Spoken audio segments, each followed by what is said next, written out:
Welcome to WBSSC group C 50 English mock test series. আজকের mock 43। মকের level moderate to hard হতে চলেছে। তো প্রথম প্রশ্নটা দেখা যাক। প্রথম প্রশ্ন বলেছে অ্যান্টোনিম অফ ফ্ল্যামবয়েন্ট। ফ্ল্যামবয়েন্ট কথার অর্থ হলো কোনো কিছুকে অতিরঞ্জিত করে বলা, বা যাকে আমরা বলতে পারি যে সুপারফ্লুয়াস। সুপারফ্লুয়াস অতিরঞ্জিত করা বা সুপারফ্লুয়াস বা যেটাকে ফ্ল্যামবয়েন্ট বলে, এটার অর্থ হচ্ছে কি যে টপিক, সেই টপিকে না গিয়ে সেটাকে বাড়িয়ে চাড়িয়ে আরো বেশি করে বলা। ঠিক আছে, এটার বিপরীত শব্দ বলতে বলেছে। তো অপশন এ রয়েছে কি এলাবোরেটলি। এলাবোরেটলি মানে কোনো জিনিসকে বিস্তারিতভাবে বা ইন ডিটেলে বলা। রিয়েলি মানে সত্যি। আচ্ছা, নট সই, এই নট সই কথার অর্থ হচ্ছে যেটা জাঁকজমকপূর্ণ নয়। তাহলে জাঁকজমকপূর্ণ যেটা নয় সেটা নট সই। আর সেন্সিবলি মানে হচ্ছে যে বিচক্ষণতার সাথে, বিচক্ষণতার সাথে। তাহলে এখানে ফ্ল্যামবয়েন্ট এর মানে হচ্ছে কি অতিরঞ্জিত করা, মানে টপিকের বাইরে বলা, ডিটেল তো বলেইনি, সেটাকে বাড়িয়ে চড়িয়ে অন্যভাবে বলা। আর যেটার তাহলে অ্যান্টোনিম মানে যেটা অ্যান্টোনিম বা বিপরীতভাবে হবে সেটা হচ্ছে এলাবোরেটলি মানে ডিটেলে। যখন ডিটেলে বলে তখন নিশ্চয়ই পুঙ্খানুপুঙ্খানুভাবে হচ্ছে বিষয়বস্তুটাকে তুলে ধরা হয়। বাট যখন অতিরঞ্জিত করা হয় তখন বিষয়বস্তু বলা হয় না, সেটাকে বাড়িয়ে চড়িয়ে একটা অন্য কিছু মানে ওইটাকে না বলে অন্যদিকে বলা হয়। তো সেই ক্ষেত্রে ফ্ল্যামবয়েন্টের সিনোনিম অ্যান্টোনিম কিন্তু তোমার এলাবোরেটলি হবে। 2 নম্বর বলেছে কি অ্যাডামান্ট। অ্যাডামান্টের অ্যান্টোনিম কি হবে? অ্যাডামান্ট এই কথাটার অর্থ হচ্ছে যে এরকম একজন ব্যক্তি যিনি একগুঁয়ে টাইপের হয়।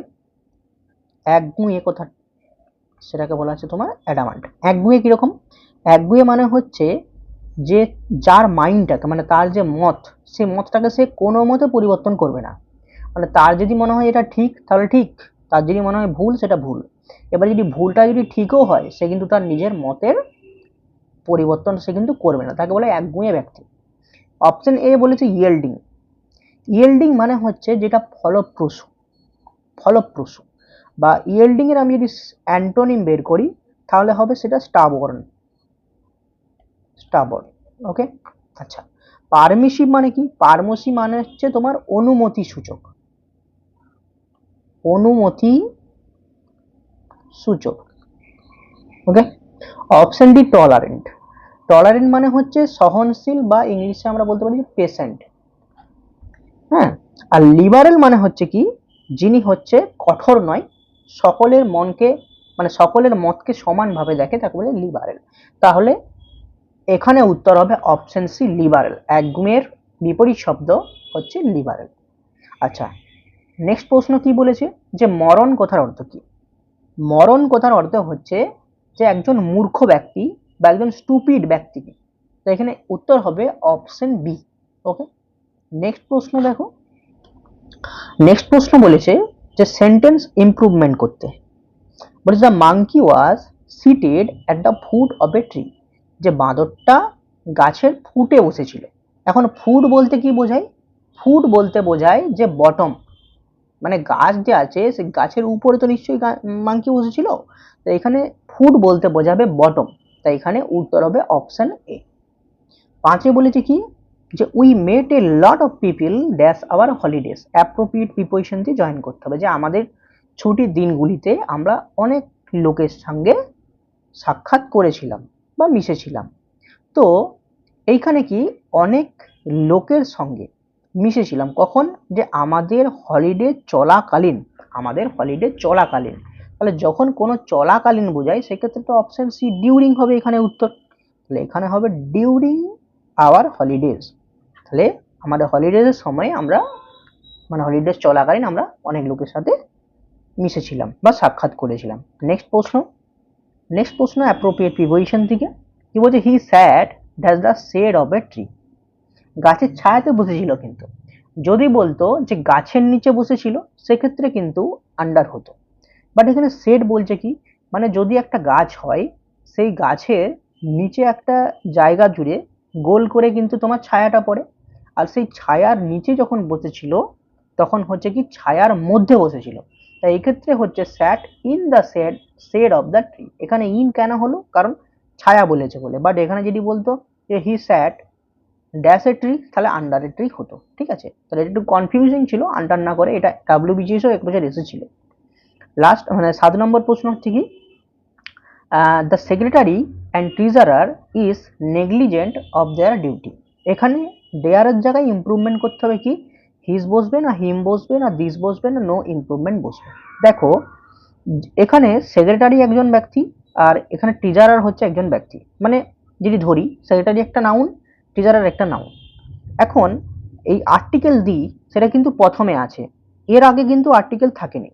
যদি এর আগেও যদি আর্টিকেল থাকতো তাহলে কিন্তু এটা দুজন ব্যক্তি হয়ে যেত, মানে সেক্রেটারি একজন আর ট্রেজারার একজন ব্যক্তি হয়ে যেত। বাট এখানে সেটা বলেনি, যেহেতু আর্টিকেল একজনের আগে আছে এবং তারপরে দুটো নাম দেওয়া আছে, মানে দা সেক্রেটারি অ্যান্ড ট্রেজারার, তাই ধরে নিতে হবে এখানে একজন ব্যক্তি যিনি সেক্রেটারিরও জব করেন এবং ট্রেজারার বা তোমার হচ্ছে ওই যিনি হচ্ছেন ভল্ট বা টাকা পয়সার যে ট্রেজারার মানে ইয়ে করে দেখাশোনা করে, তিনি হচ্ছে মানে ইনি মানে এনার দুটা ডিগ্রি মানে দুটো জবই কিন্তু একটা ব্যক্তিরই, মানে সেক্রেটারি এবং ট্রেজারার কিন্তু একটাই ব্যক্তি।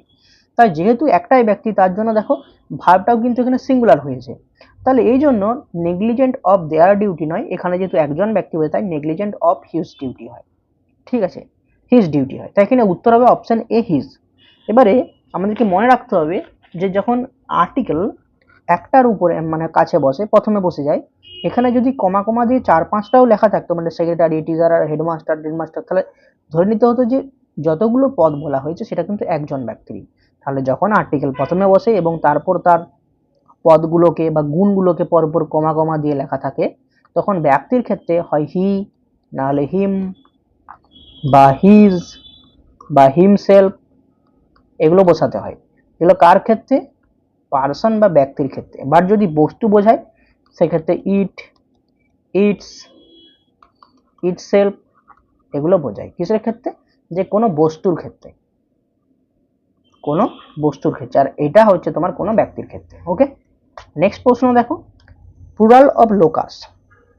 লোকাস মানে কোনো একটা অবস্থানকে বোঝায়, তো লোকাসের প্লুরাল হয় এলওসিআই, লোসি। অপশন সি হবে এখানে অ্যান্সার। ওকে, তারপরে দিয়েছে একটা ন্যারেশন চেঞ্জ করতে, কি বলেছে, the author shed comma quotation it took me 3 years to finish the Nobel. তো এই ন্যারেশন চেঞ্জ করলে কি হবে, the author said that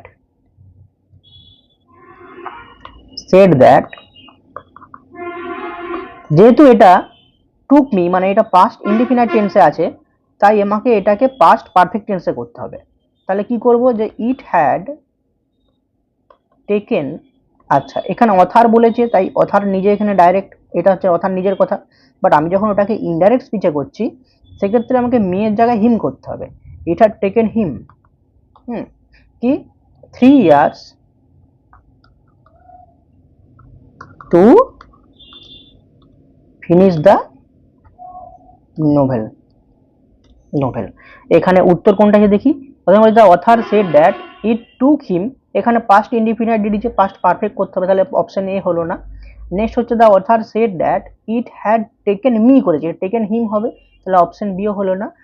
C এ কি বলেছে, the author said that it would, এখানে উড তো হবে না, উড এখানে নেই। অপশন ডি বলেছে কি, the author said that it had taken him 3 years to finish the Nobel, তাহলে অপশন ডি হবে এখানে অ্যান্সার।